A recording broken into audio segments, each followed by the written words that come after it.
এক সপ্তাহ আগেই সারা দেশে যে 5টি রাজ্যে নির্বাচন হবে সেই নির্বাচন নির্ঘণ্ট অলরেডি ঘোষণা করে দিয়েছে নির্বাচন কমিশন, অর্থাৎ ভোটের দামামা বেজে গেছে।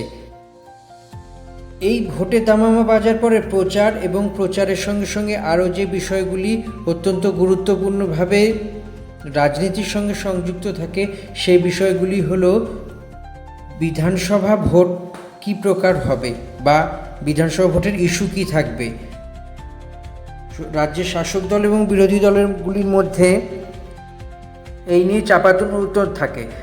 বেশ কয়েকটি ক্ষেত্রে দেখতে পাওয়া যাবে যে কয়েকটি নতুন নতুন ইস্যু এবং বিধানসভা ভোটের কোন আঙ্গিকে বিধানসভা ভোট হবে। যেমন এবারের বিধানসভা ভোটটা প্রায় এসআইআর এর অভিমুখেই বিধানসভা ভোট, অর্থাৎ এসআইআরের যে লিস্ট এবং যে তালিকা বেরোবে সেই তালিকা অনুযায়ী কাদের নাম থাকবে কাদের নাম থাকবে না এই সমস্ত কিছুই অত্যন্ত বিরাটভাবে নির্ভর করা হবে। এবং সব মিলিয়ে বলা যেতে পারে যে বিধানসভার ভোটের আগে একটি সাজো সাজো রব তৈরি হয়েছে। মূলত 23শে মার্চ এসআইআরের একটি তালিকা বেরোবার কথা, একটি লিস্ট বেরোবে।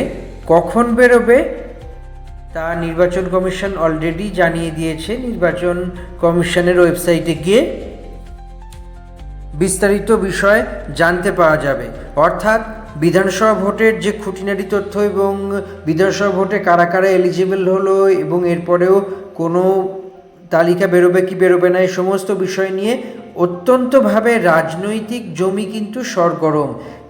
তৃণমূল কংগ্রেস অর্থাৎ রাজ্যের শাসক দল কোনোভাবেই ছেড়ে দেবে না এই বিষয়গুলি নিয়ে এবং নির্বাচন কমিশনের সঙ্গে সরাসরি সংঘাতে গিয়েছে এবং নানান বিষয় নির্বাচন কমিশনের এই সিদ্ধান্তের জন্য বারে বারে শীর্ষ আদালত অর্থাৎ সুপ্রিম কোর্টে গিয়েছে। তো সব মিলিয়ে বলা যেতে পারে এখন বড় সড়ো ঘটনার অভিমুখের দিকে আমরা এগোচ্ছি। কিন্তু তারই মাঝে সবথেকে বড় একটি ঘটনা হলো যে এবারের ওপিনিয়ন পোল অর্থাৎ 2026-এর বিধানসভা ভোটের ওপিনিয়ন পোল, সাধারণ মানুষ কি ভাবছেন, কাকে ক্ষমতায় চাইছেন। 294টি আসনের মধ্যে ম্যাজিক ফিগার কাদের পকেটে ঢুকবে এবং 294টি আসনের মধ্যে ইতিমধ্যে তৃণমূল কংগ্রেস 291টি আসনের প্রার্থী তালিকা ঘোষণা করে দিয়েছে। এর ফলে দেখতে পাওয়া যাচ্ছে অত্যন্ত বড়সড় ব্যাপার।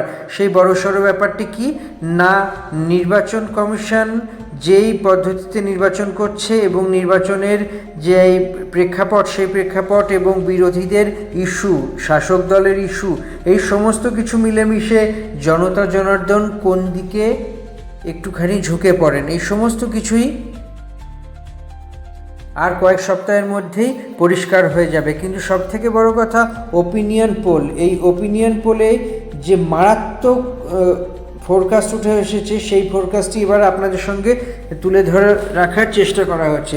পশ্চিমবঙ্গে বিধানসভা নির্বাচনে কতগুলি আসন পেতে পারে, কে কতগুলি পেতে পারে, এই নিয়েই বিভিন্ন সংস্থা তারা নানা রকমের সার্ভে করে গেছে।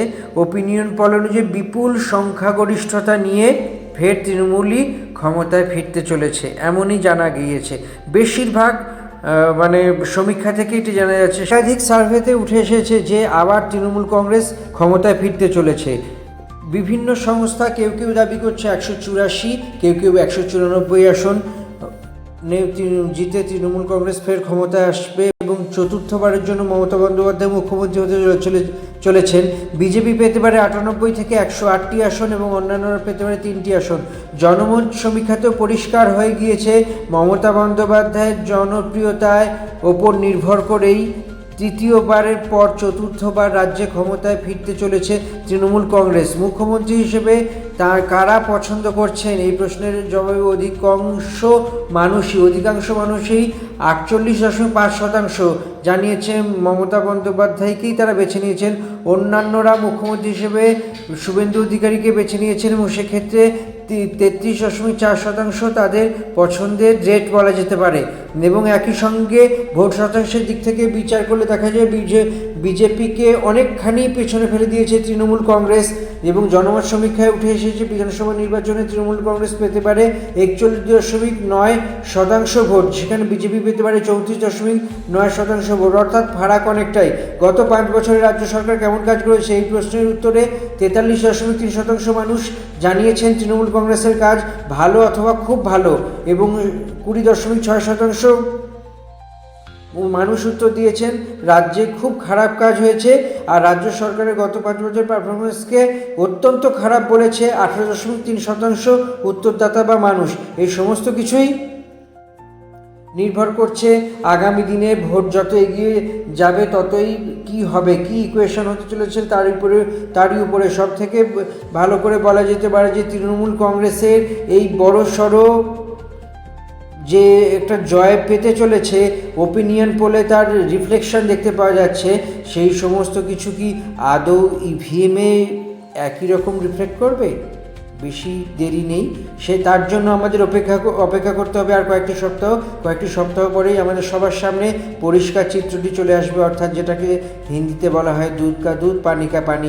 এই সমস্ত কিছুর মধ্যে দিয়েই আমাদের ভিডিওগুলো দেখতে থাকুন। যদি ভিডিও পছন্দ হয় তাহলে চ্যানেলটি অবশ্যই সাবস্ক্রাইব করে দিন এবং বেল আইকনটি ক্লিক করে দিন, যাতে পরবর্তীকালে নতুন ভিডিও আপলোড করলে সেই ভিডিওর নোটিফিকেশন আপনারা পেতে পারেন, এবং লাইক কমেন্ট শেয়ার তো করবেনই। ভালো থাকুন, পরের ভিডিওতে ফের দেখা হবে।